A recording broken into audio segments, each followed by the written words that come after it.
Zoom. All right. Welcome, everyone. Welcome to lesson number 3. Last Thursday, I was on an airplane. So the class was run by our learning assistants. So currently, I am in Korea right now, and it is actually, I'm a little bit closer to your time zone. I think right now it's 12 a.m., 12:03 a.m. So it's opposite. I used to say it used to be morning for me, and now it's evening for me as well. So good evening, everyone. um, good evening to our Afghan students. Good morning to our learning assistants in California. Welcome. Yeah, technology is really, really awesome. I mean, it's really cool that we can all be in so many different parts of the world, but we're still together and we can still learn. And technology is so awesome. I'm so happy to be living in this kind of age.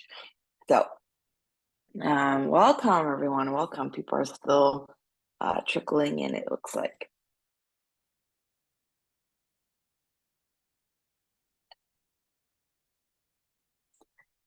Alrighty, I wanted to ask, how was assignment number, the first assignment? You can ask in the chat. How was assignment number 1? It was hopefully kind of a fun one you could have your own photos and changing things, changing photos. And it's meant to help you just kind of get used to writing a lot of just JavaScript and some weird, syntax, weird punctuation marks, periods, exclamation mark, and so on and so forth. So, but hopefully, it's just getting you to kind of giving you a what do you call it, a warm up into JavaScript. Yeah, it was a little hard. Yeah, it's definitely for those of you that have never coded before or haven't written like a programming language before, it can be kind of tricky. Yes, definitely. Oh, Shogofa helped people as well. Thank you, Shogofa, for doing that. Awesome.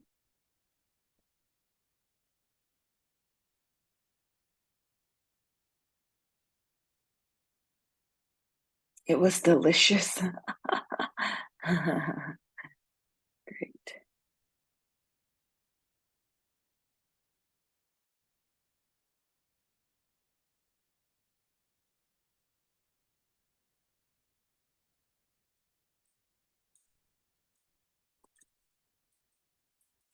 Okay, wonderful. Yeah, for those of you that are saying the assignment 1 was a little hard, would anybody like to share in the chat what was kind of hard? Like, was there a specific thing that was hard, or just general everything was hard, or yeah.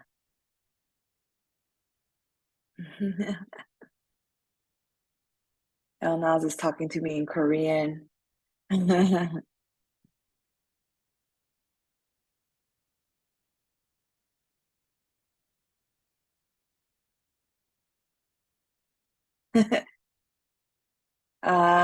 Elnaz said in Korean, like hello, professor, or hi, professor, basically. Yes, I do. I do know Korean. I know how to speak it and read and write it. Yeah. And I'm in Korea right now, so everybody speaks Korean. I hope my Korean gets better during this trip. I feel like I'm so immersed like I speak more Korean right now than English. So hopefully I don't forget English. No, no, I wouldn't forget English, but yeah, I haven't been to Korea in 10 years. So this is my first time visiting in 10 years. So it's many things are very different. Culture is different. Like everything's so fast paced and everybody's like always in a hurry and very efficient, which is nice, but also can be a little overwhelming. But everyone's really busy and everybody works so hard here. It's kind of crazy. They just work all the time. People have like two jobs, three jobs just to like make ends meet. Um, a lot of people don't make that much money, but they really save a lot of money and try to help their family. And it's kind of, yeah, it's been incredible. Yeah.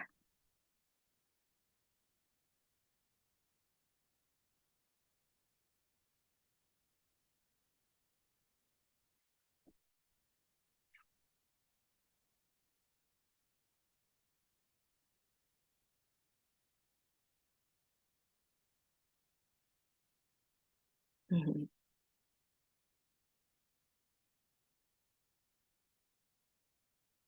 Yeah. So technically, being in Korea, I'm actually geographically closer to you all than when I was back in America, right? Because we're we're all in the Asia continent, so that's kind of cool. Oppa, yes, is a it's that's a good one. Oh, it's like K-pop and K-drama. That's cool. Yep. Uh, 안녕하세요 is like hello, formal hello. In Korean, there's like formal language and the informal language. It's kind of gets confusing. So, 안녕하세요 is like hello when you say hello to people you've never met before or older people. And then 안녕 is like your friends. Yeah. 안녕하세요. 저는 반갑습니다. Oh, whoa. Wow. 안녕하세요. 잘했어요. 감사합니다. Wow, Benafsha's Korean is good. Yes, I love Korea. Oh, okay. Wow, you're gonna speak English, Korean, and I maybe Dari and wow, that's cool. Wow.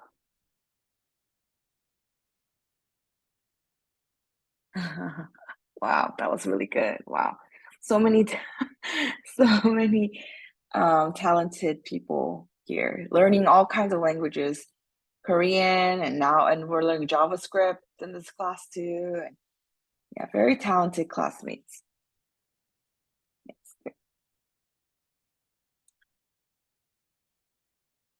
Yeah, awesome.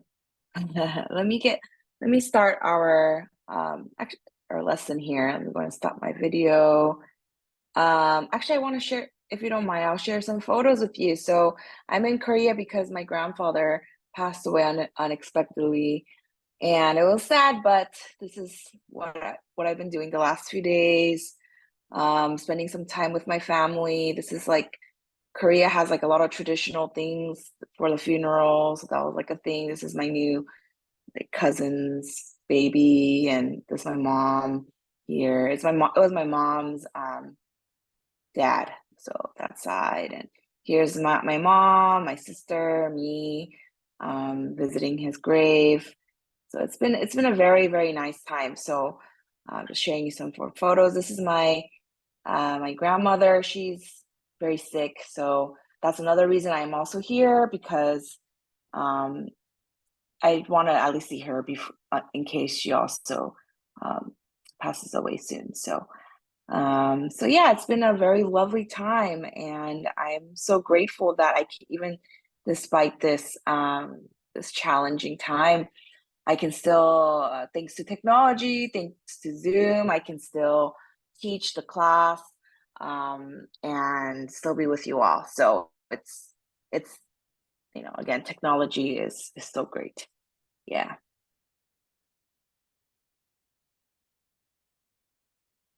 yeah, yeah.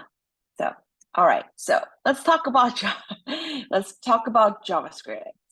So today's now that we kind of got familiar with JavaScript, now we're gonna start jumping into some more of the concepts of JavaScript and some of the more detailed stuff. Now, if you've learned a programming language before, I think many of the students that they did, maybe you learned Python or Java or C, you might have heard these concepts before, like variables, data types. This exists in other programming languages. And in JavaScript, it's a little bit different than other languages, but I'll show you what the what these are.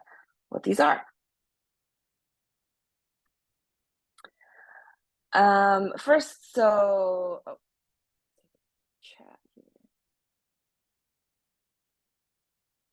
Wonderful. Thank you, everyone. Thank you for the kind words.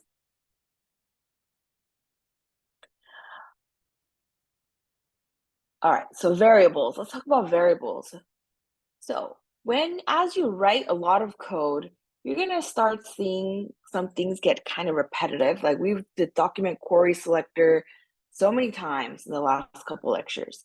And then but wouldn't it be nice if we had a way to kind of save this information and reuse it over and over again?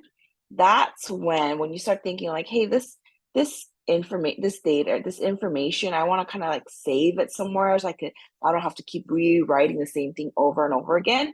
That's when you want to create something called a variable. Okay, a variable exists in all kinds of different languages: JavaScript, Java, C, C++, and Python, and JavaScript. Variable is very important for JavaScript as well. You can think of variables kind of like a container. So you have a box or a container that has a name, and you could store some information in that container. In JavaScript, it looks something like this. There's actually 3 ways that you can write variables, but this is one way here. We're going to put let, like this, let message. You always need let. And then you can give a name of the variable, message the name of the container, and set it equal to, and then the value of the variable, the information you want to save. So you always need 2 things: the name of a variable, and you can name this pretty much whatever you want, and then what you're going to save or store in that variable. So in this case, message is the name of the variable, and hello with the quotes here is a value. Once you've created this variable, now you can use this variable wherever you want. So if I wanted the console log message, it's going to say hello, for example. Okay, so we're going to practice a lot with this, but this is a key thing here: variables. Whenever you feel like I want to save some information, I need to save this information and use it later. You want to start thinking, okay, I think I need a variable. Okay, so yes, another way to say what a variable is: it's a temporary way to save information when the program runs. And in JavaScript, there are 3 ways to create a variable, 3 ways, and store information in it. So I talked about I showed you let first, because let is the most common way to create a variable. For a long time, there's this keyword called var, V-A-R, and that's how you create a variable. But JavaScript has evolved for many years, and there's some problems with var. If you want to read more about it, you can. So they created a new way to create a variable in JavaScript, and it's just using let. And the const is another way to create a variable, but you use this. It's called a constant. We'll talk in detail a little bit more later, but essentially, const means you can't change the variable at all. Once it's created, it's done. Whereas other ones, you can't change it. Okay. And then as you can kind of see here, when you create a variable, you can save a lot of different kind of information. You could save like a number, or like a name, like my name here. Or you can even save stuff like this, like is student like no, or true or false, for example. So there's a lot of different information, different data you can store in a variable, and these are called data types, right? Data types. So every piece of information that you want to save typically has some kind of data type. And we'll go through these together, but there's a number of them here. String, number, so on and so forth. So let's try it out. Let's try this out. Let's try it out.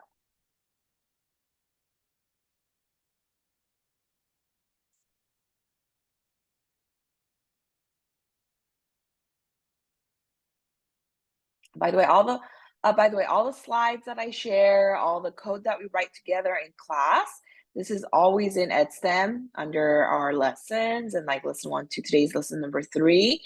So it's always, if you're ever wondering, where's the slides, or where's the code that the professor shared, it's always going to be in EdStem. All right, so this is our slides, and if you click on this one here, here's lesson 3 starter code. This is our workspace here. It looks like this. I created like a kind of simple pizza order form here, and we're gonna write some JavaScript to practice variables, storing information, and we're gonna also display some information today as well. So we're gonna practice a lot with variables and data types using this code. So if you can please, let's go back to our lesson number 3. Go ahead and open up this starter code workspace. Okay, you're gonna copy all this HTML code. Let's let it load. Okay, I just gave you all the HTML code, and I added some CSS as well, and then we're gonna write JavaScript here. So hopefully you have. Do I have? Previously in our desktop, I don't think I have one here actually, or do I? I have so many screenshots. Oh my goodness. Okay, so I have to create a new folder. I'm gonna call it app web dev 2. Right, so you probably have this folder in your desktop already.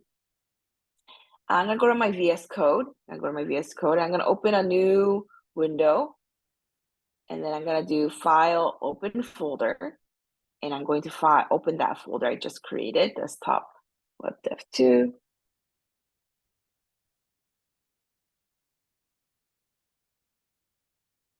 Right, and I'm gonna create a new folder called lesson 02, or sorry, this is lesson 3.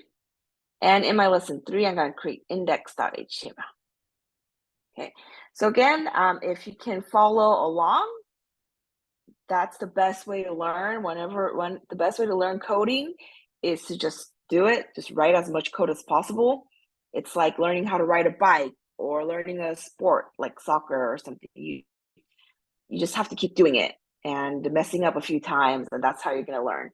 So if you're able to follow along with me today, that'll be great. If you're not able to, or the internet connection is not good or something like that, that's okay. You can follow, just watch, but please do try to complete this exercise later after the call or something like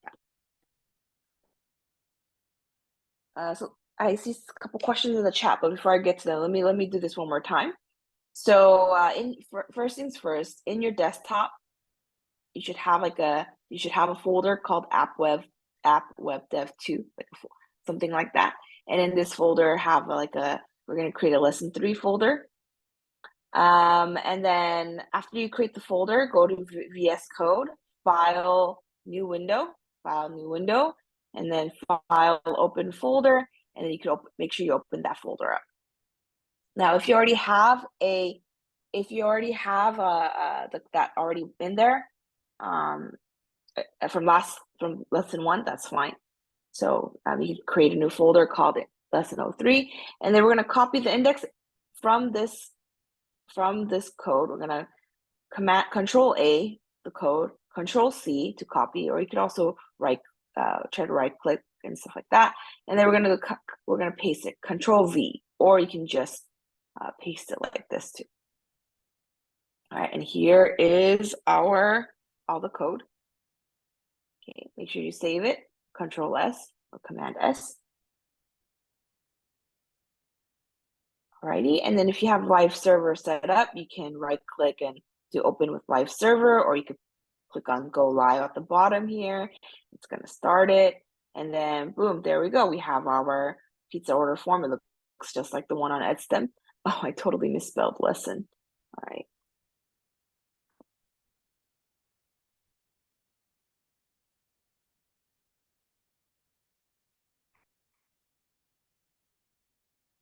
All right, so I'll give you a couple minutes to do that one more time. If you missed what I just did, go to lessons, go to lesson number 3, and in lesson number 3, the first slide over here, it has the slide, and then it's gonna have code, link to the code.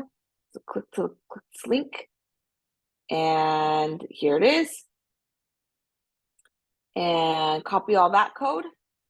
Or you can do Command Control A, Control C, and then in VS Code, go ahead and paste it in. I have a folder called App Web Dev 2 in my desktop folder. So I like to keep all my code in here. That's why I'm putting it in here. Here we go. We press go live at the bottom, or you can right click and do open with live server. And then you're gonna see this pop up here.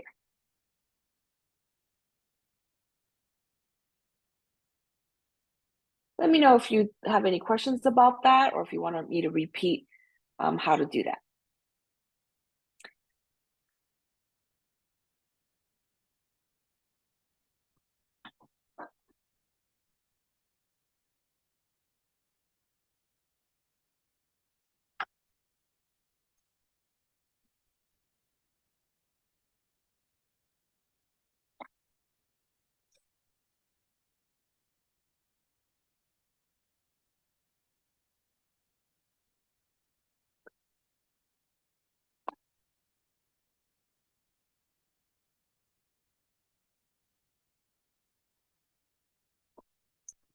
Okay, let me answer some questions here.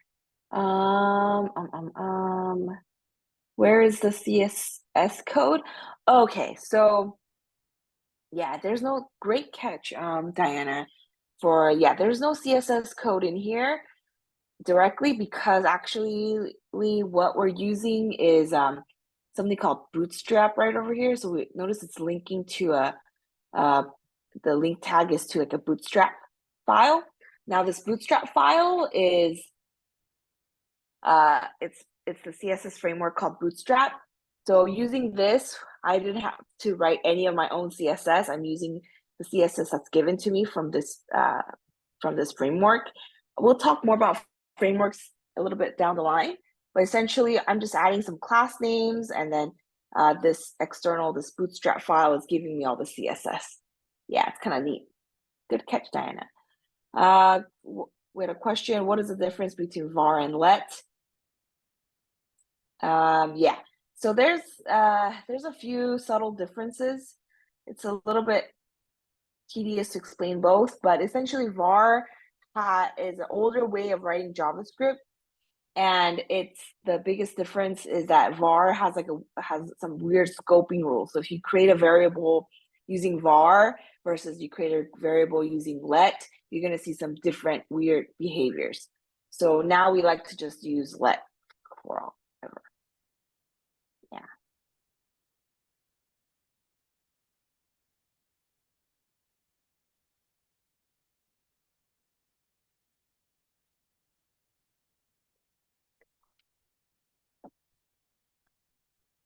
All right. Have did have people been able to copy the code into VS Code? Let me know in the chat.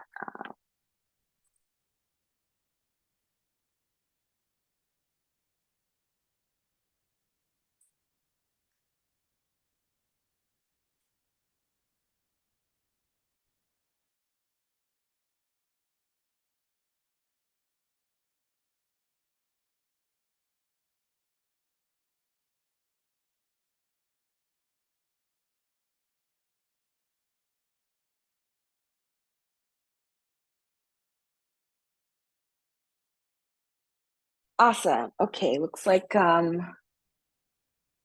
Any people did it? All right, cool. Wonderful. Yeah. If you're able to do it and follow along, that is the best way to learn.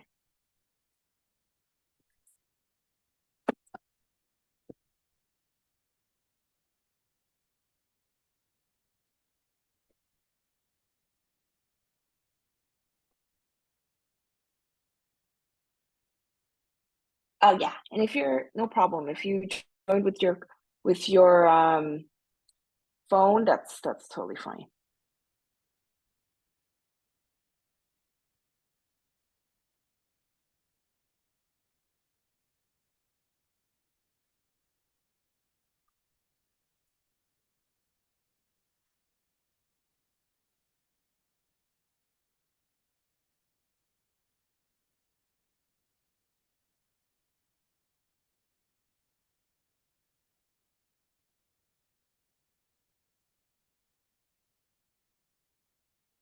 Okay, sorry, give me 1 second. I just wanna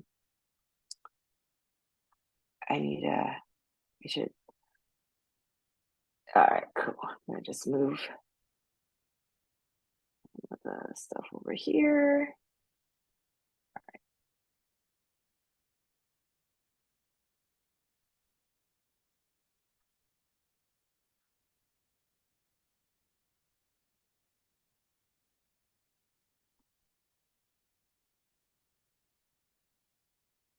Okay.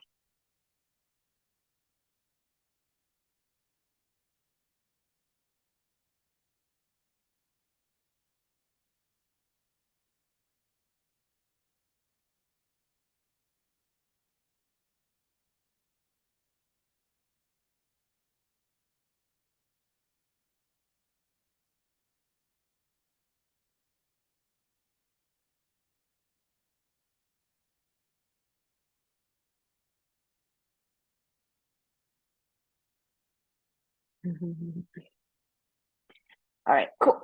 Okay, let's get started. Let's get started. All right, I'm gonna move this form, move the code over here on this side, move our browser over here on this side, and let's try some of this out. So I gave you all the HTML. We have like the H1 tag, order form. We have a form that we're pretty we've used forms before. These are our trusty input tags, right? Input type text. These are input type text. You can write text in them. And we have some two buttons here. We have like an order button and like a reset button. And then we have like a div here and some text with a bunch of paragraph tags. We have like, thank you for your order. And then like your name and number of pizzas and all that fun stuff going on here. Right. So let's go ahead and write some JavaScript. To write some JavaScript, we're going to just do it right over here. We're going to go to the bottom of the body tag right before the body tag ends, and we're going to write a script tag right in here. And this is where we're going to write JavaScript as usual. Okay. And just to do a quick, just to take a quick recap here. Remember we did like alert here and we were able to need to alert and refresh. We're able to see the little alert prompt here. And then, and then we were able to do stuff like console.log and like hi. Oh, not there, here. Right. And then we got to click inspect and take a look at our console here as well. It says hi. Perfect. Right, so we had some practice. Let me put this back.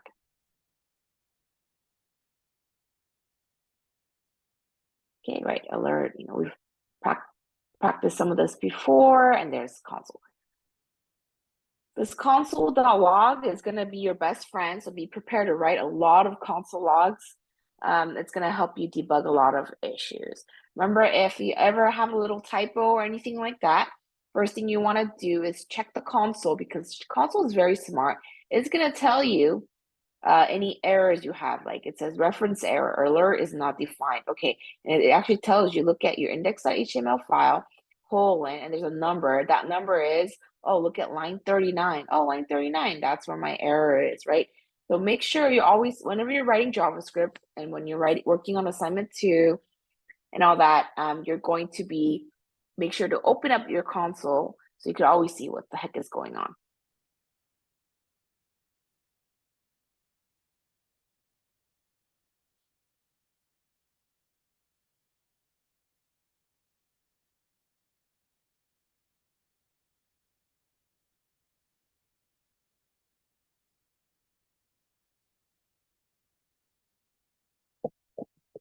Yes.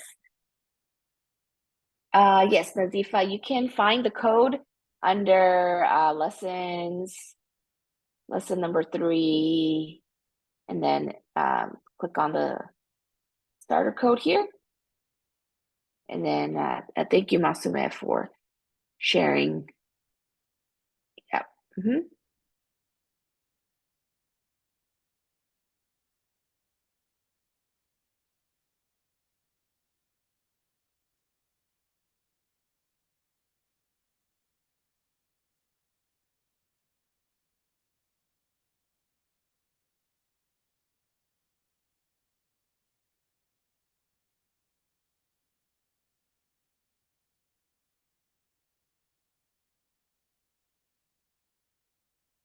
All right, cool. Now let's talk about our so we talked about variables, right? Variables. Let's talk about variables. So to create any kind of variable, we're gonna just type let, just like that. Let. Remember, we also said we could type var, but we're gonna do let, right? Let, and then we can give a name to this variable, message, let's say, and we're gonna say equal to double quotes, hi, something like that. Right? Now that I created this variable called message, the name is message, and the value that's stored in this variable is hi.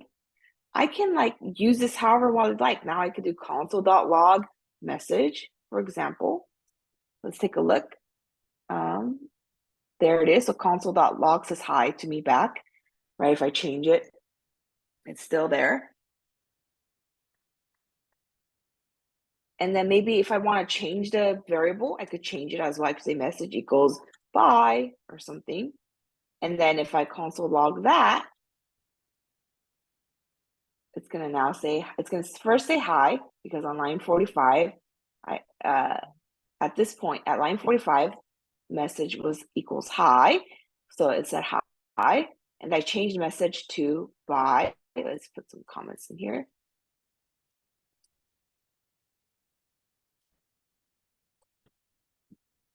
And now it says bye, hi, bye.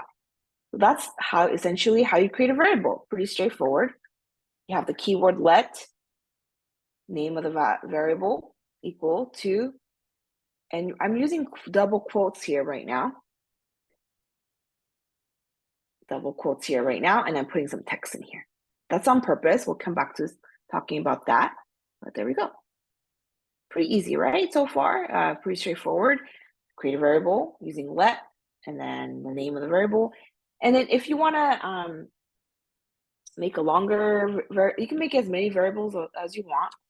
And if you want like a longer variable, like I don't know, like welcome message or something like that, like 2 words.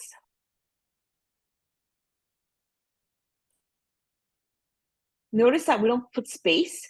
So to name a variable, you're not going to put space. You can do that. You can do like underscores and things like that. But in JavaScript, we like to write it in something called camel case, where the first letter is lowercase, and then the first letter of the first word is lowercase, and then all the other words have an uppercase for the first one. So it says welcome message. Yeah. So you can write it, if it's just one word, just write it like that. If it's 2 words, this is the kind of the casing you should, it's a typical common practice in JavaScript.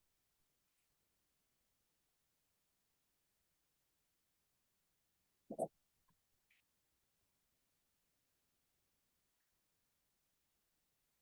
right. Now let's talk about like why am I putting quotes here, right? Like why can't I just do like hi, like, right? Why do I have to do all these like quotes and all these punctuation marks? That's so annoying. That is because Yeah, very like yes, you go for Python. Yes, it's like print. Yep, it's very similar to print console log. There's also actually a print for JavaScript as well. It works a little bit differently, but yes, it's very similar. But yes, but going back to my question, why am I putting like quotes and stuff like that? That is because uh, the computer, whenever we're working with computer, any programming language, remember that computer is not very smart. Computer needs to be told very explicit things. And one of the things that we need to explicitly tell them is what kind of this is a variable. And in this, what kind of information, what kind of data are we storing into this variable? Is it a number? Is it is it a piece of text? Is it some is it what is it? So in programming languages, in JavaScript as well, we need to explicitly tell the computer what data type we're going to be storing, what data types we're going to be using. And that's why I talk about data types. There's a lot of different data types out there. These are, I think I might be missing one here, but these are the most common ones here in JavaScript. String, that's like piece of text, right? Anytime you have text or characters or letters or words, it's a string. Number, you guys know what number is, and then you have Boolean, null, undefined, and object. These are the data types in JavaScript. Now, some other languages have slightly different data types, like there's a character data type and stuff like that. But in JavaScript, these are our data types. So let's kind of practice that a little bit.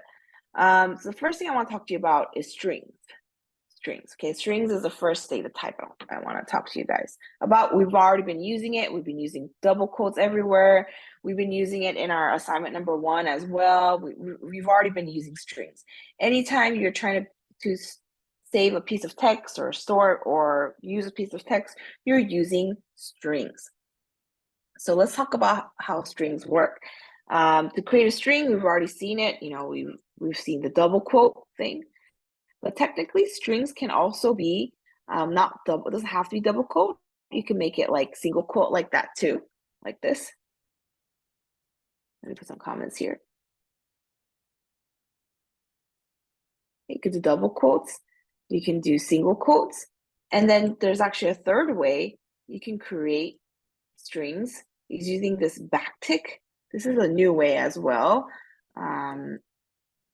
This little backtick. This backtick is right above your tab key if you're on your laptop on the left side above your tab right next to the number 1 is typically there. It's called the backtick. All right, so these are the three ways. A lot of ways to create a string. And depending on where you work and what you like, you could actually use any of the three. People tend to like to use the single quote and stuff, but in our class, we're gonna just stick with our double quotes here.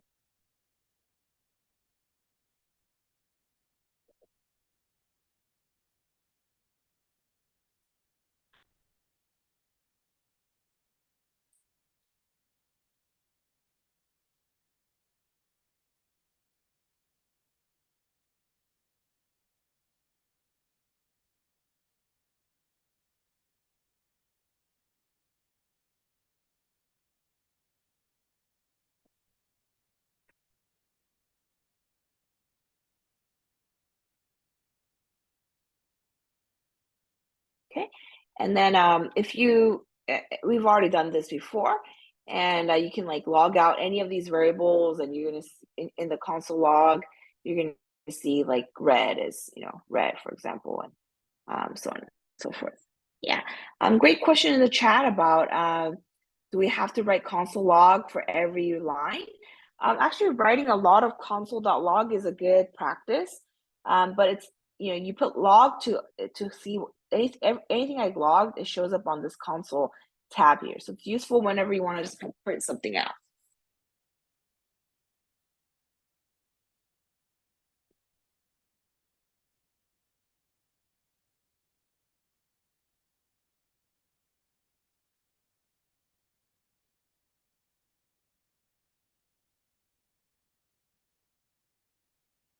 right? Some little differences between the ways you can write quotes here is that like what if you have like like let's take a look here. Like what if you have a like a in English, you have like, I can't do this or something. You use these like apostrophes sometimes, right? So when you're using single quotes for strings, you have to be kind of careful about this because now you have like a quote, single quote in here.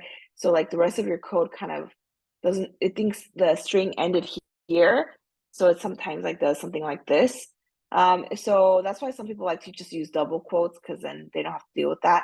But if you are doing this, you can always like use this escape character to ignore the single quote, just FYI.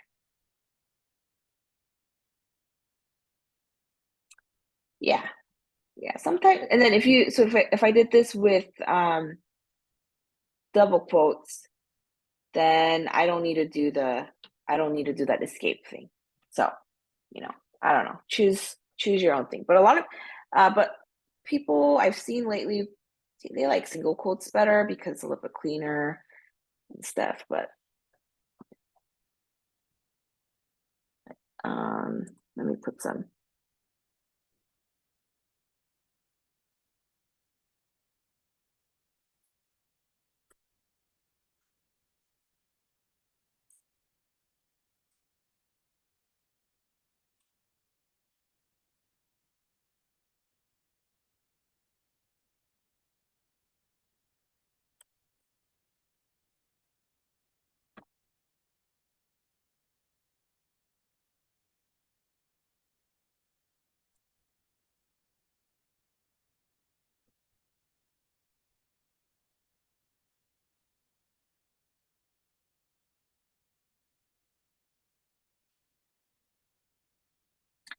Great questions in the chat and great answers. Great. Um, Malsa asked, can we see the function of the codes? Right now, the codes aren't doing much right now. I'm just kind of explaining what a variable is, what a string is, and then we're just so we're not doing much right now. We're just learning how to create a variable. So there's not much going on the code. You can't there's not much visual things to see right now. And then make sure you do have your on your browser, make sure you do have your right click and click on inspect and then click on the console tabs to make sure that everything is showing up though.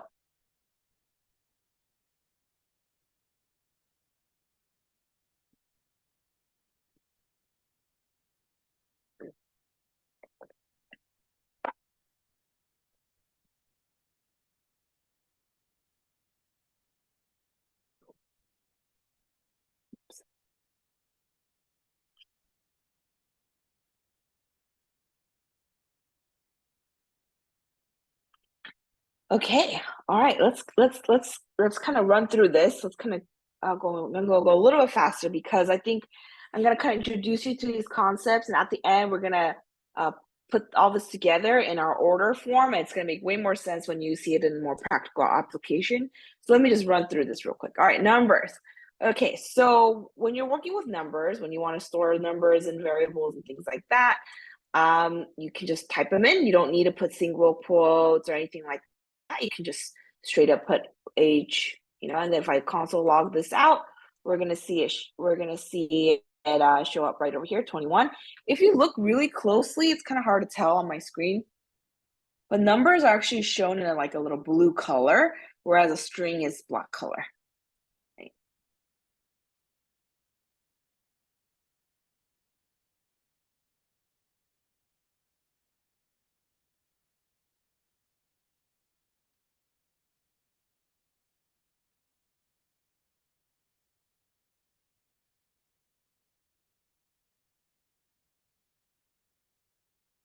Great answers in the chat, everybody, by the way. Everyone's already giving really great answers to each other. Wonderful. Okay. All right. And then what's nice about JavaScript is you can also do decimals, points like this, something like this. If you want to do decimal, you can just, it's a number as well. In other programming languages, if you want to use decimals, you might have to do like float and or double or something like that. And JavaScript keeps it really simple. You just do let price equals 499. 4.99, just put a decimal on, and it's just going to calculate it as a number. And then you can like see that as well. Console.log, price. There you go. Like you can see that as well. Okay. And then you can do some math with these numbers. JavaScript is really, really good at doing math. Let me just type some in. Let me type some directly into console.log. You can do like plus. 1 plus 1 is 2, right? You can do 1 minus 1 is 0. There we go.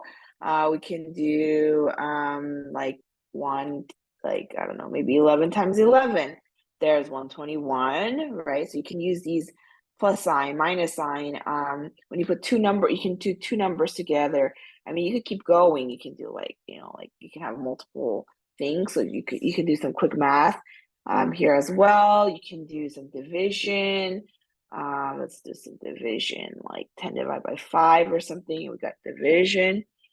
And then if you start doing some weird math, like 1 divided by 0 or something, you're gonna see stuff like infinity. Okay, infinity, this is still, even though it's a piece of text, this is considered a number. So just watch out for that.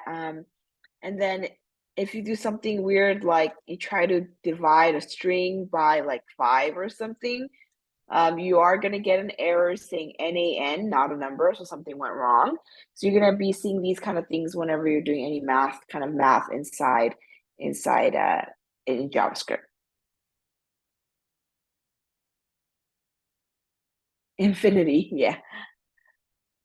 Yeah, infinity, because if you divide 1 divided by 0, technically it's like you're reaching an infinity. So I learned that like in math class, in like calculus or pre-calculus or something like that.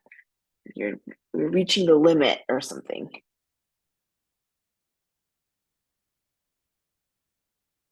Yeah, so you can do some, JavaScript is very, very quick at doing math. So we're gonna be utilizing that later. All right, and then on the next data type I want to quickly show you is Booleans. Booleans are also very useful in a lot of stuff, and just basically true or false. So I don't know, like is a student, for example, you could just say true. Is adult, I don't know, false, right? And then that's it. True, it's either true or false. And if you try to log it out, you're gonna see like, true, for example. And that's kind of it, just true or false. And it's very useful later on when you need to do like if statements and stuff, but just letting you know for now. There's another interesting one in JavaScript called undefined. Let's say you like have a variable called name, but that's it. Like you didn't put equal sign and you didn't store an information, like you didn't store a value into this variable. Then like if I try to do console.log.name, what it's gonna do is it's gonna kind of freak out a little bit. It's gonna say undefined. So if you ever see undefined, it probably means that, okay, but it's not an error though. Notice it's not an error, right? So you can say like, so you can see that maybe the variable exists, the name variable exists, but it's not defined, doesn't have a value. That's why we see like undefined,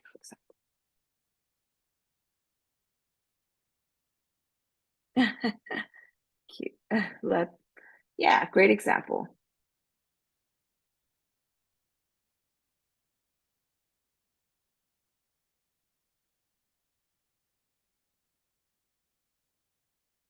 Sometimes we're going to talk way more about this in the future, but I just want to introduce you to the idea of arrays as well in JavaScript and also other programming languages. Sometimes you want to store more information than just like a number or a name or a piece of text or something. Like you want to save like a bunch of colors instead of just one color. You can use something called arrays with these square brackets like this, and then you can store like red, blue, comma, green. Like you can store a bunch of strings in one variable, like this.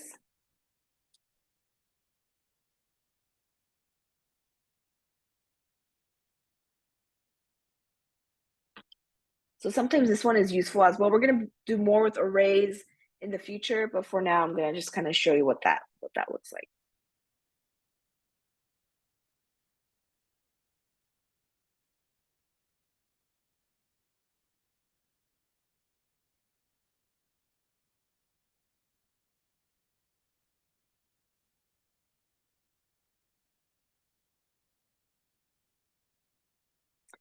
Yeah, great question in the chat. Kimia asked, can we write console log for two variables at the same time in one line? Yep, we totally can.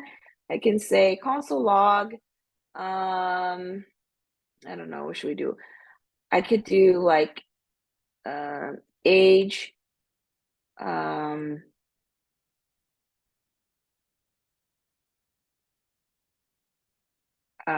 um, price. There you go, you can do it like that, comma.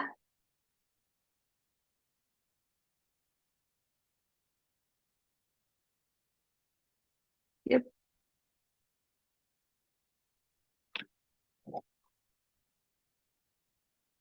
Yep. Yes, great comment, Kimia. We can avoid redundancy. Yes. Whenever we can avoid redundancy, repetitiveness, that's always a good day for a web developer. Not having to repeat stuff is always great. Yeah.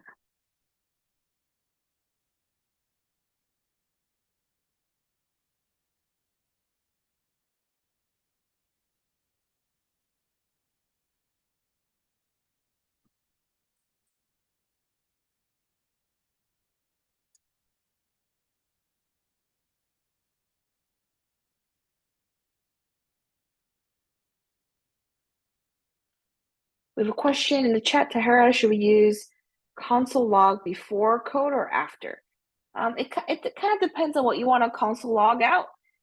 In this example, for example, console.log.price, I have to do it after line 68 right here. I have to console log price after the code because price is here and then I need to get price. If I had done like console log price first before price is declared here, I would get like an error. I cannot access price before I know this illustration. The order does matter. It has to, before you can console log something out, it just has to exist.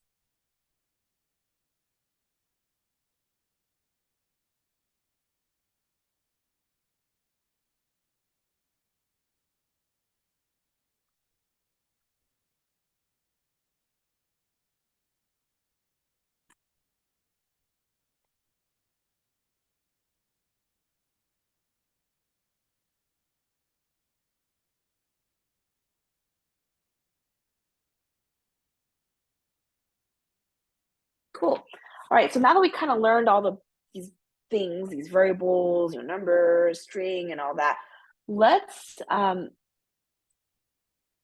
try example. All right, let's try a more interactive example.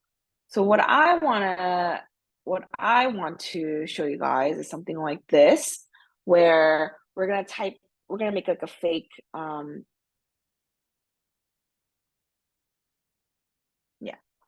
we're gonna make a fake order form where I'm gonna type in my name and then it's gonna say how many pizzas do you want, and when I click order, what the heck, let me see, we got an error here somewhere.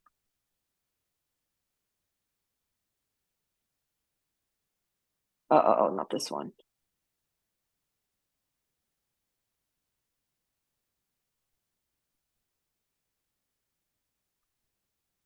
Okay, let's try this. Here's my name. And how many pizzas do I want? I want 10 pizzas. When I click order, it's going to tell me, thank you for the order. Your order details are below. It's going to tell me my name, how many pizzas I ordered, and then what my total price is. Okay, so let's do something like that. Let's say I can make it, and then using variables is going to be very useful because I want to know right, I'm going to display whatever the user just typed in. So I want a variable to kind of store that information. Anytime I'm like, oh, I need to save some information so I could use it later, that means you need a variable.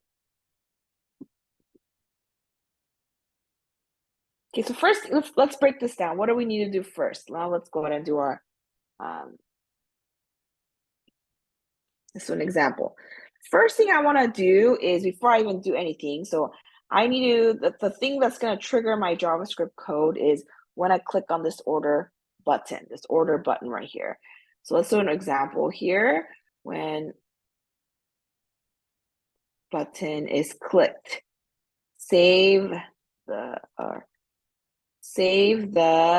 information that the user typed in. Okay, so let's do that. So remember, we can do that. We can query selector, we can grab our order button, or let's look, what's that button? The order button has an ID order dash button, perfect. So I'm gonna grab that button, I'm gonna do document query selector, grab this button, and then when a user clicks on it, remember on click function, like that, right? When I click on the order, okay, when I click on the order, I want some things to happen. I want to like save the first name. All right, so let's try that. So this is the idea. So what I want to do is in my list, back to the example here, is I want the user to type in their name, type in how many pizzas they want, and when I click order, I want to save all this information, and then I want to show it down here.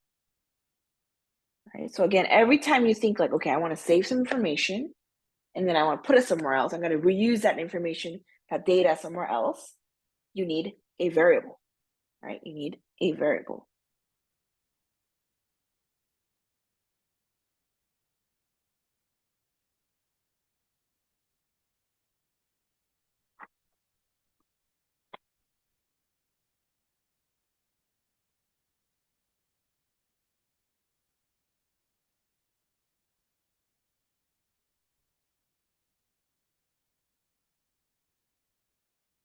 Right, so let's go ahead and create a variable called first name, and so first name, previously we were just writing the name, but in this case, we're going to make it a little more dynamic. We want to get whatever the user typed in this box, right? We want to grab whatever is in this input box. And we're able to do this pretty straightforward because remember, we know how to do document.query selector. Remember, query selector is so powerful.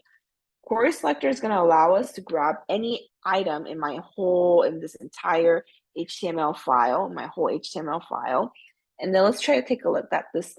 What is this text box here? This text box here, back to our HTML knowledge, is an input tag, and it has a class name, ID name, first name. All right, so this, whatever the user types in for their first name, it's basically typed into this input tag. So it has an ID of first name.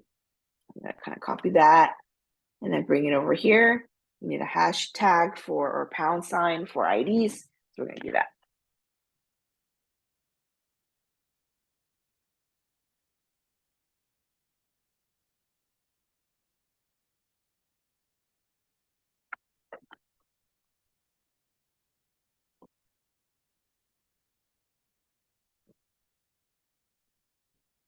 Okay, and then let's just go ahead and check it real quick.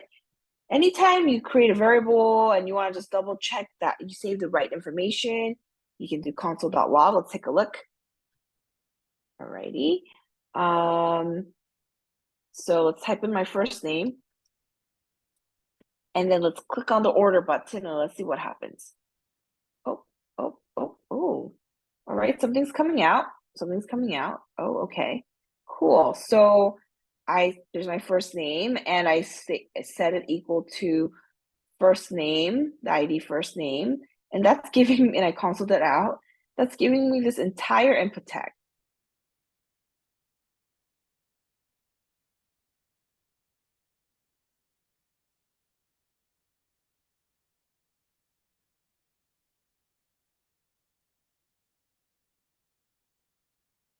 Okay, let me reiterate just a little bit, right? So what we want to do, some of this is a review. What we want to do is going back to my lesson 2 here, what I want to do is, so this is what we're kind of writing together, is whenever I want to I'm going to write my name, how many pizzas, and then when I click on this order button, I want to save my name, save some pizzas, and save the price. Okay, so that's all we're doing right here so far. We did document, query selector, and we grabbed the order button, Okay, so when I click on the order button, click on the order button, we're going to run this function. We're going to run this code.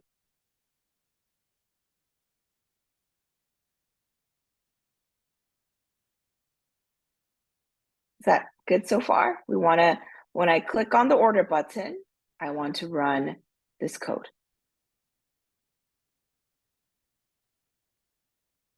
Okay, so what we're gonna do first is, because the first thing I need to do is I want to get whatever the user is typing in this box. So if they're gonna type in their name, that's my name. Maybe they could put your name, Kimia, right? Whatever it is, we want to know what the user is typing in this box. And then after we know what the user typed in this box, I want to show it on the bottom. I want to show it on the bottom here like this. So because I want to save this information and I want to show it somewhere else, I need a variable. That is why we created our first variable right over here using let again, right? Let first name, you can give any name you want to the variable, equal to, and then I just did document.query selector, and I just want to grab whatever is in this text box. So I did query selector first name here. Now, first name is because the input tag has ID first name.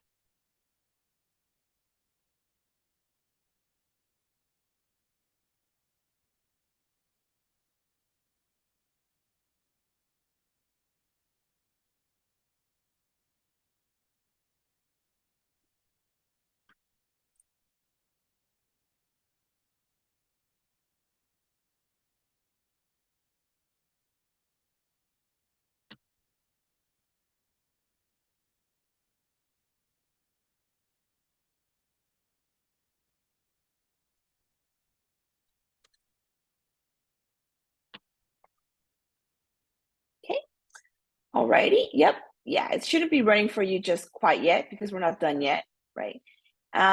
So when I try to click on the button, it's going to show me, hey, it's going to show me this input tag thing, like this whole input tag. And that's not quite what I want. What I want is whatever was just written in here.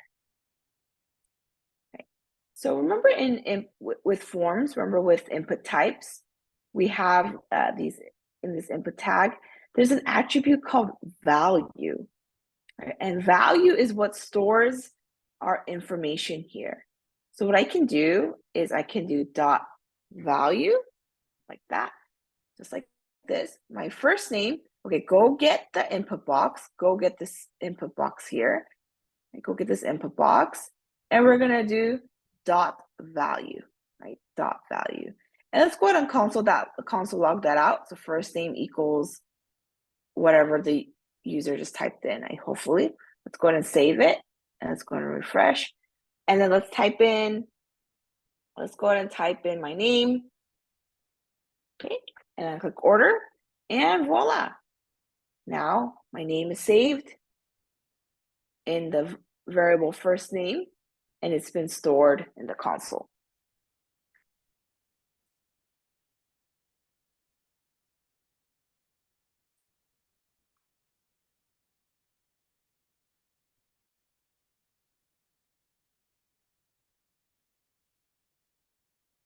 And if I click order again, it's gonna keep happening. So when I click on the order button, so follow the logic here. When I click on the order button, this function is gonna run. We're gonna save the first name.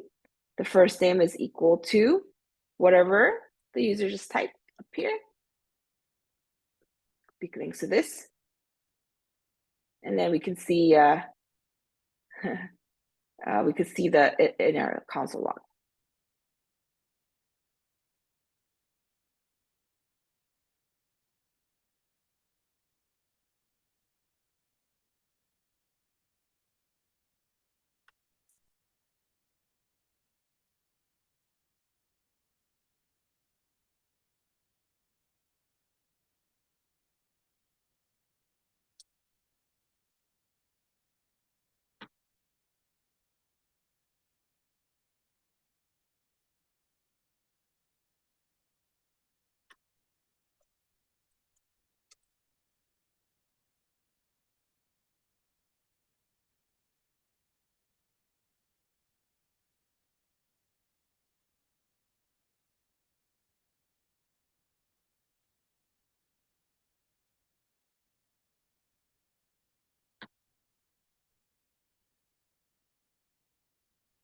Yeah, so we're going one step at a time. We're getting our first name stored in a variable first. Great. Now let's go ahead and get our last name. Let last name create a variable document dot query selector again. And then let's see, what's the ID for that one? Another way to kind of quickly look up an ID or a selector for any of the elements is to right click on this and then click on inspect. And then you can see that, like, input type here, and you can see like ID equals last name, for example. So you could like right click, inspect, and then you can kind of quickly see the ID. Sometimes that's faster than you trying to like scroll up and be like, where's the ID? And like try and look it up. So yeah, so we do last name. And then dot value again. So dot value is a way, again, to just repeat here, is to grab the text inside that input tag.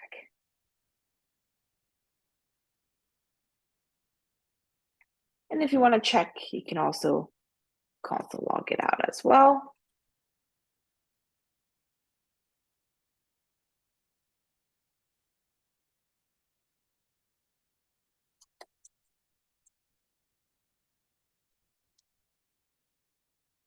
Order, there we go. So we stored my first name and then my last name.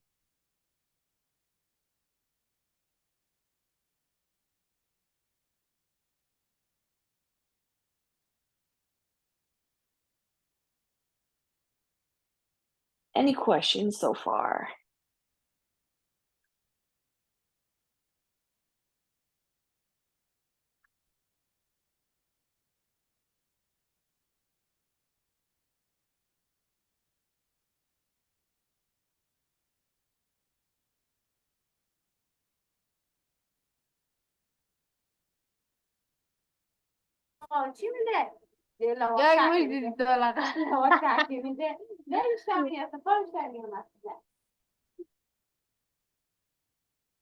Mhm.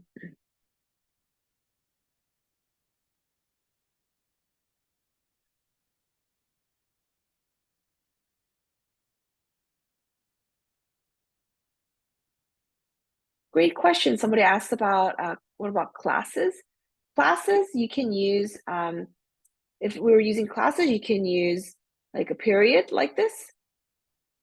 And then it's going to give you the first, with classes, if you have multiple elements with the same class, it will give you just the first one back. I'll type in the chat as well.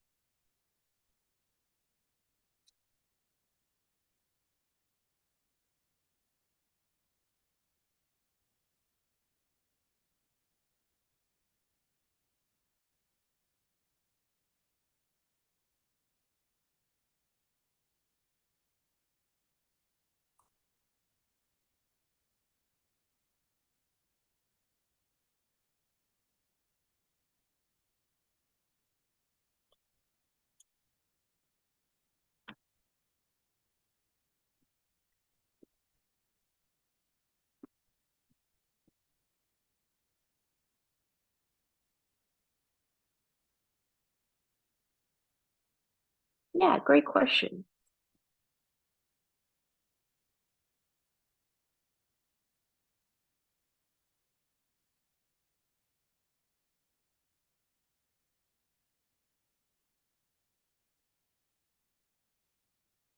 Any questions so far?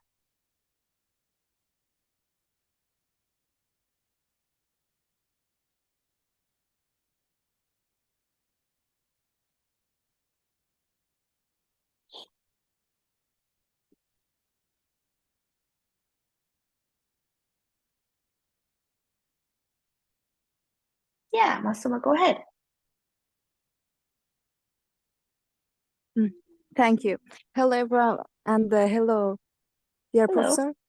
Mhm. I want to ask about is there any way that when we, for example, when we click on order, Mhm. it comes something like celebrating, like when we finish a part in Free Code Camp, at the end it comes something like we celebrate something.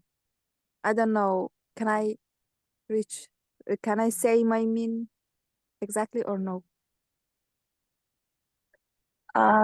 Celebrating like you see a picture or No, I don't know how should I say. Uh, like I don't know. It comes. It's like something like boom, happy boom. I don't know what should I say. oh, oh, okay. I don't. Let me see. I don't know how free code. I'm not sure how free code camp does it. But usually you can like Like when uh in Christmas, mhm. there are like fires, happy fires. I don't know Oh, okay. I see what you mean. Yeah. Yeah. exactly. It's a little bit more I think like one easy way to do it is like GIFs or GIFs. Yeah, So exactly. yeah, like something like this. Yeah. So you can when you click order, when you click order, after you click order, you can show this image, for example. Um, like that's one way they can kind of do that. More complicated is like you can use CSS animation, like firework or something like that. Um, and like that's pretty wow, that's crazy. Oh my gosh, that's okay, that's kind of a lot of work, but um yeah, this kind of effect they can use JavaScript. You can create shapes like this, but it's a little more complicated.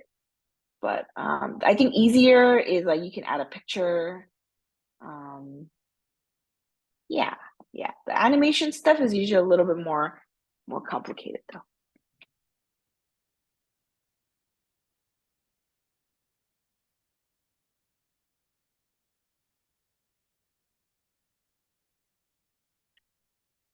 Yeah, I want to. That's a very great suggestion because that makes it fun, right? When you click order and like like let me see if there's like an easy one. Confetti. Um.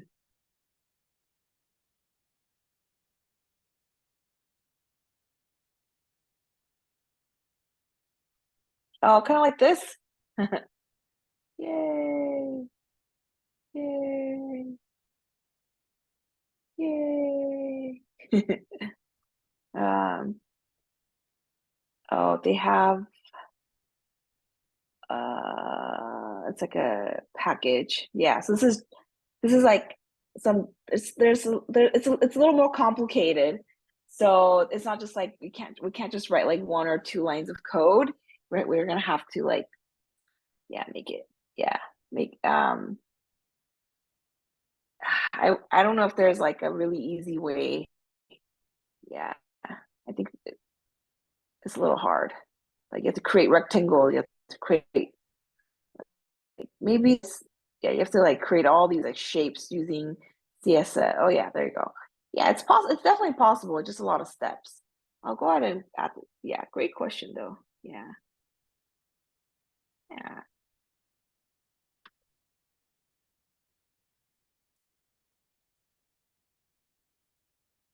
Yeah, I think the most of it is we did this in cohort in our level 1 class. We did like keyframes and transform, translate. It's all those stuff. And then so you just make little shapes and then use transform and to like move it around and things like that. So it's possible. I think wow, yeah, I think this article will be a great way to do it. Yeah. Oh, great question.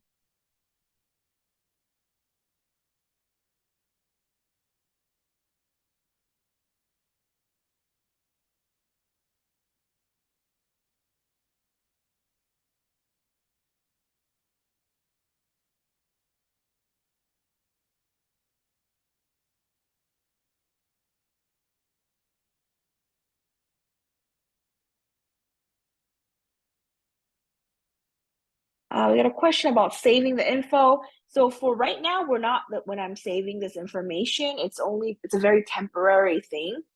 So it's just when I refresh, when I press refresh, all that data is gone. So for variables are right now, we're very temporary saving it. Yeah. Great question. Right now we are only, let me just type it in.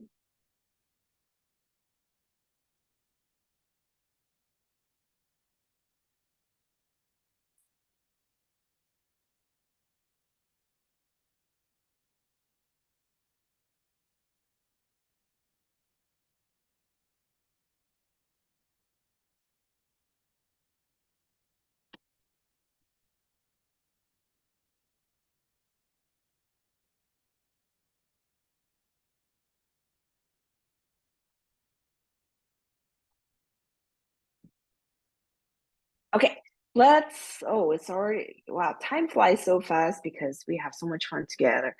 Um, let's continue real quick here. So we have first name, last name, and then we want to know how many pizzas they want to order. So let's get like num of pizzas or something. And then let's do document the query selector again. And then let's grab, what's the ID of this one?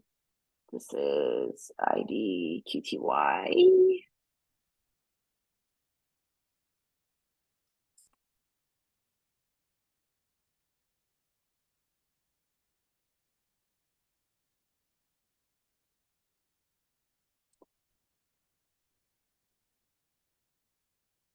All right, so now that we have all that information, let's take a look in my code here. So here's my name, and then I want 10 pizzas, let's say.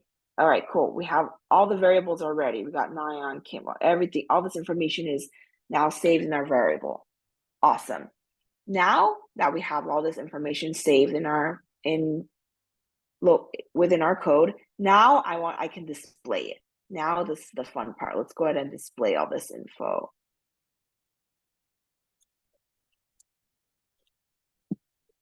Excuse me. All right, let's take a look at how that information that is saved here. This is the code that I wrote out for you already to create this green confirmation area. I could inspect and take a look at it as well. Div ID confirmation, that's great. And it says, thank you for your order as a paragraph tag. And I put like full name, like this full name strong. And then notice the span tag here, span tag right here, span ID equals full name and it's blank, right? So if I put my name in here, this is where I want my name to go. Whatever the user typed in here, I want it to go right here. So I want to put it in this span tag. Let me make it look a little better. I want to put it in this span tag here. Let me make it look a little better. There we go. This span tag. It's blank right now. By default, it's blank. It's blank, but I want to add it.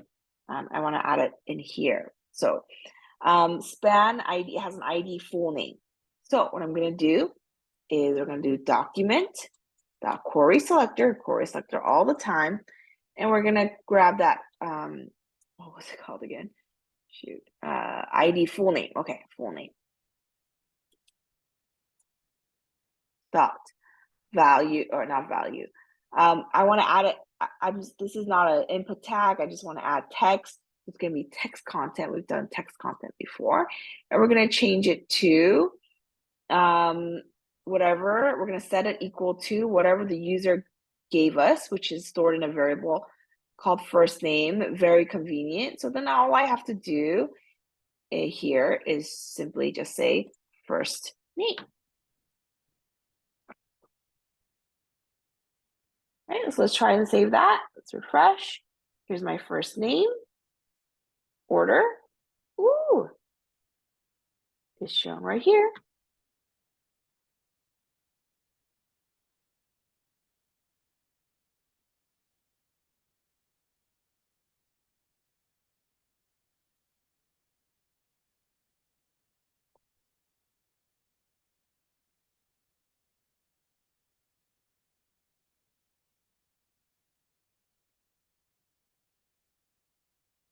Okay, does that make sense? So we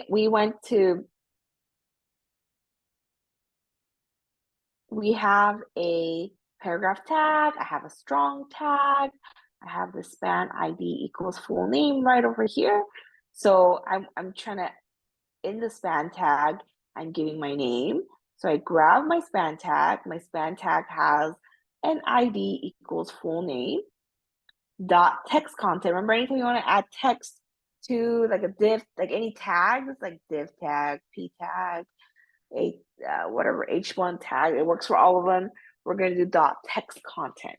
And the dot text content equals, and then the name, the variable first name, just like that. What about if I want to show?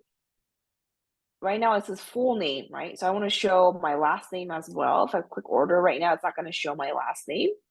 One quick way you can do this is with strings. You can also add strings together like this, plus sign. So you could do like stuff like this where you add first name, last name. So I'm going to put my first name, last name, order. Ooh, there we go. Now I have my first name there plus my last name, Kim, right there. My last name is a variable. Last name is a variable that I grabbed from whatever the user just typed in. Notice there's like no space in between though, like nyan, and then there's no space. You can also add your own spaces. You can just kind of like do that, and now I have like a nice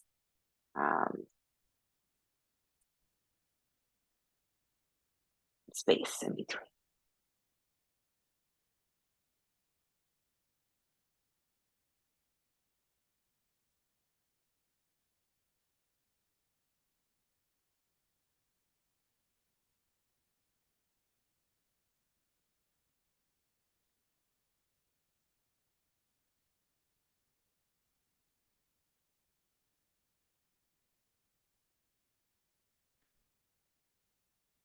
Any questions about that so far?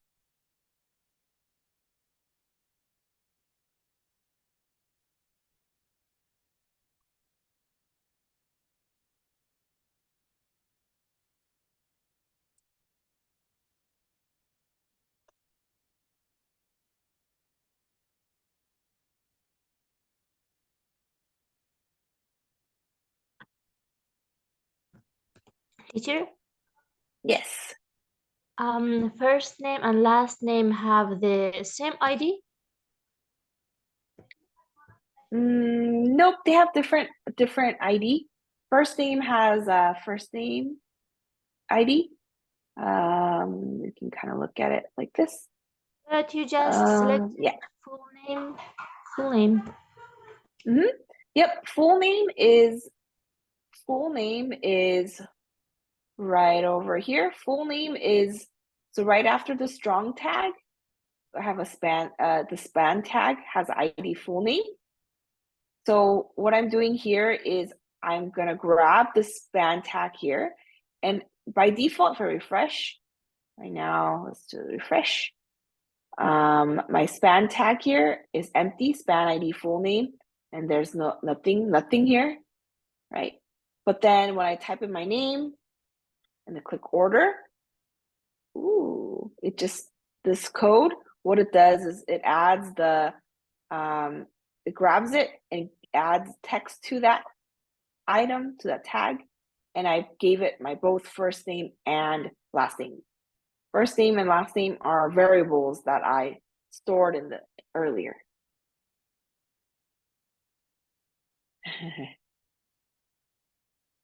So this is just I can grab the name, and then this is I want to now display the name. So I use full name here.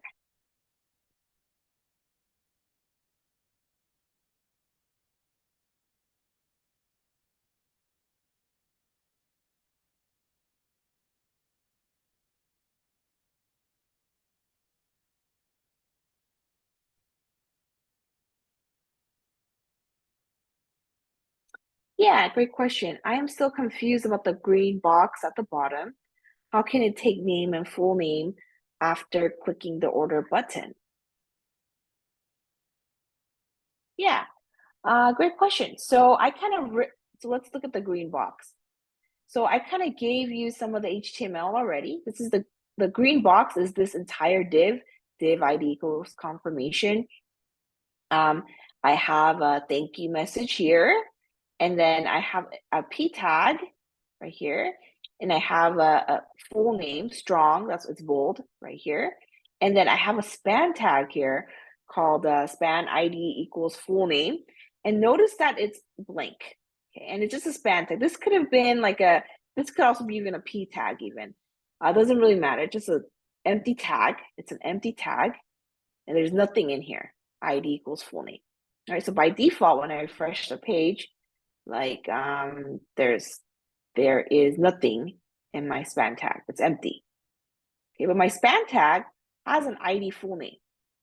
So I could fill it with whatever I want. So I could even before I do this, I could have done, kind of like an assignment 1 when you added caption and stuff. You could do query selector, full name, text content.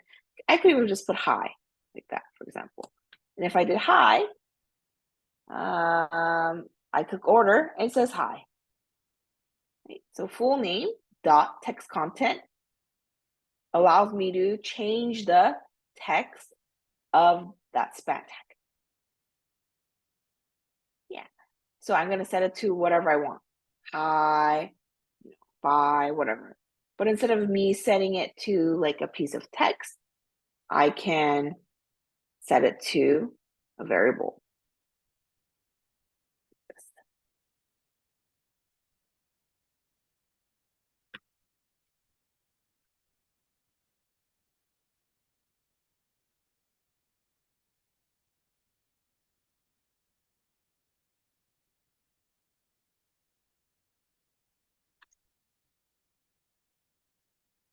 Yeah, great questions. Let me know. So we have another question. What is the duty of a span tag? The span tag doesn't really do anything. It's giving in this case, it's giving us a placeholder to put our text to display the full name.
Yeah, totally understandable.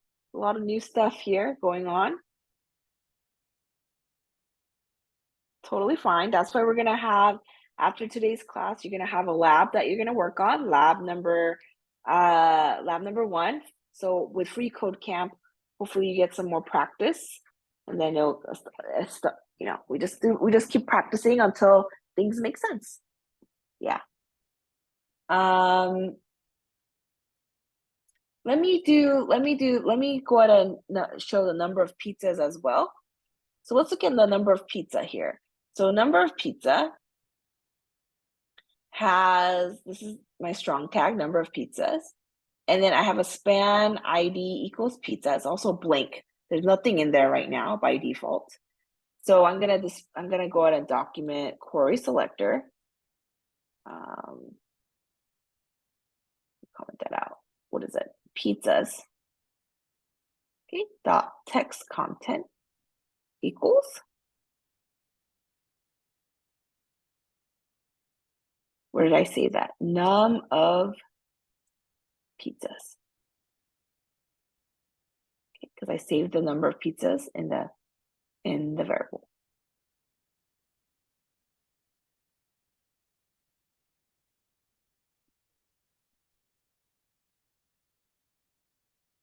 Okay, so now if I type that in and click order, we're going to see my full name and then the number of pizzas, 12, showing up right over here.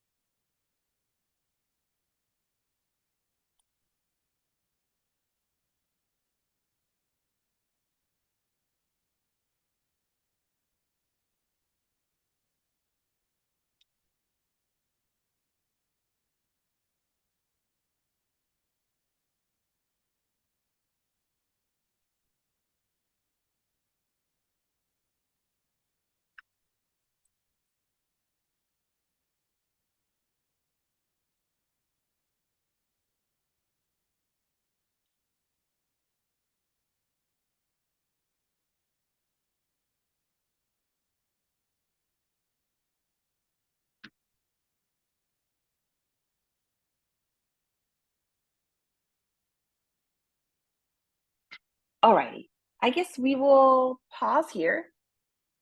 We're going to continue on Thursday with more of this, but we will go ahead and pause here for a second and let's do a quick recap. Right, so variables, you can store any information in a variable. It's very nice. You can store strings. Strings are used with double quotes or single quotes or backticks. You can use you can store numbers like this. Numbers are just, you just write the number. You don't need any punctuation mark. And then we did a little exercise here where I want to save my first name, last name, number of pizzas, and I want to display it.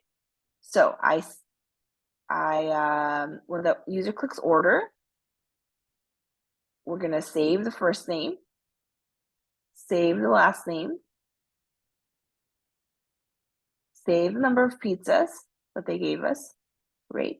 Now, once all of this is saved, now that we saved everything, now I want to display it on the bottom in the green box, in the green confirmation box. Now, the green confirmation box had some tags already for us, like strong tag is full name, span ID is full name. Okay, and what I did is I went ahead and changed that. I grabbed the span tag full name, for example, and I set the text content equal to first name and my last name, whatever the user just typed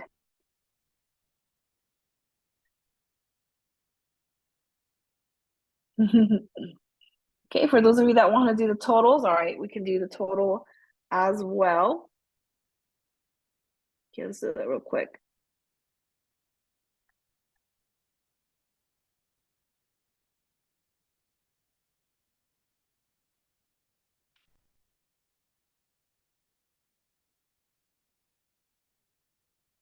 For total, the total is just going to be however many pizzas we we have times. Price is going to be, I put here, prices are $9.99 each. There we go. That's going to be our total. You can also log that out just to like check that the math is done correctly, right? And then we're going to do document. Yep, you got it. Total.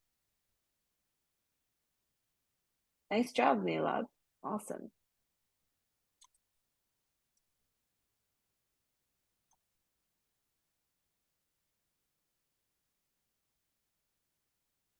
Awesome.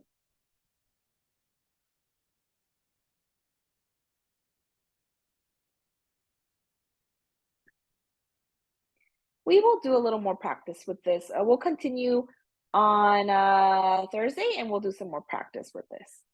So no worries if you're still confused. You can practice a lot. Yeah, the price of pizza is up here. Yep.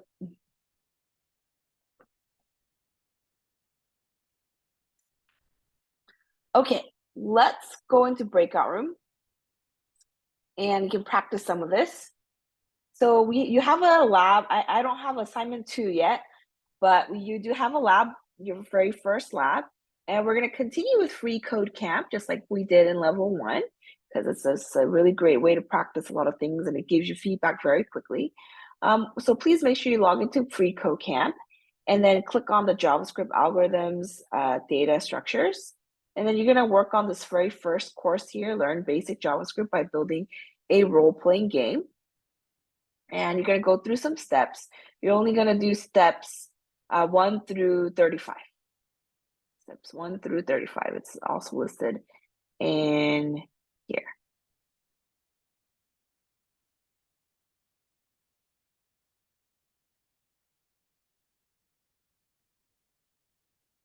Okay, so in breakout room, type in the chat.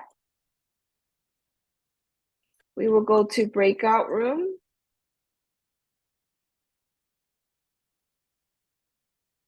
We'll go to breakout room.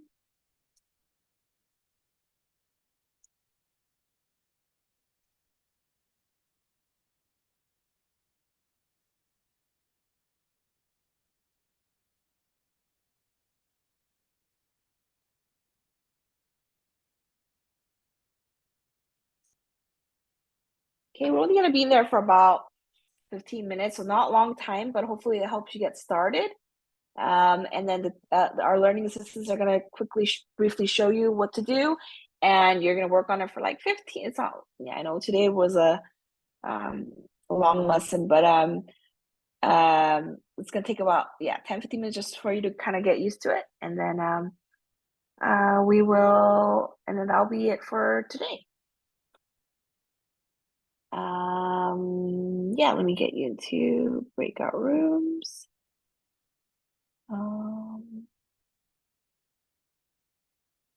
Okay, give me 1 second. I always need to do a few things to make breakout rooms. Give me 1 second. Got 1, 2, 3, 4, 5 groups. Gonna make 5 of them.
Okay, breakout rooms are open. Please join your breakout rooms. Learning assistants, please join your breakout rooms as well. And it's 10-ish minutes of lab number 1.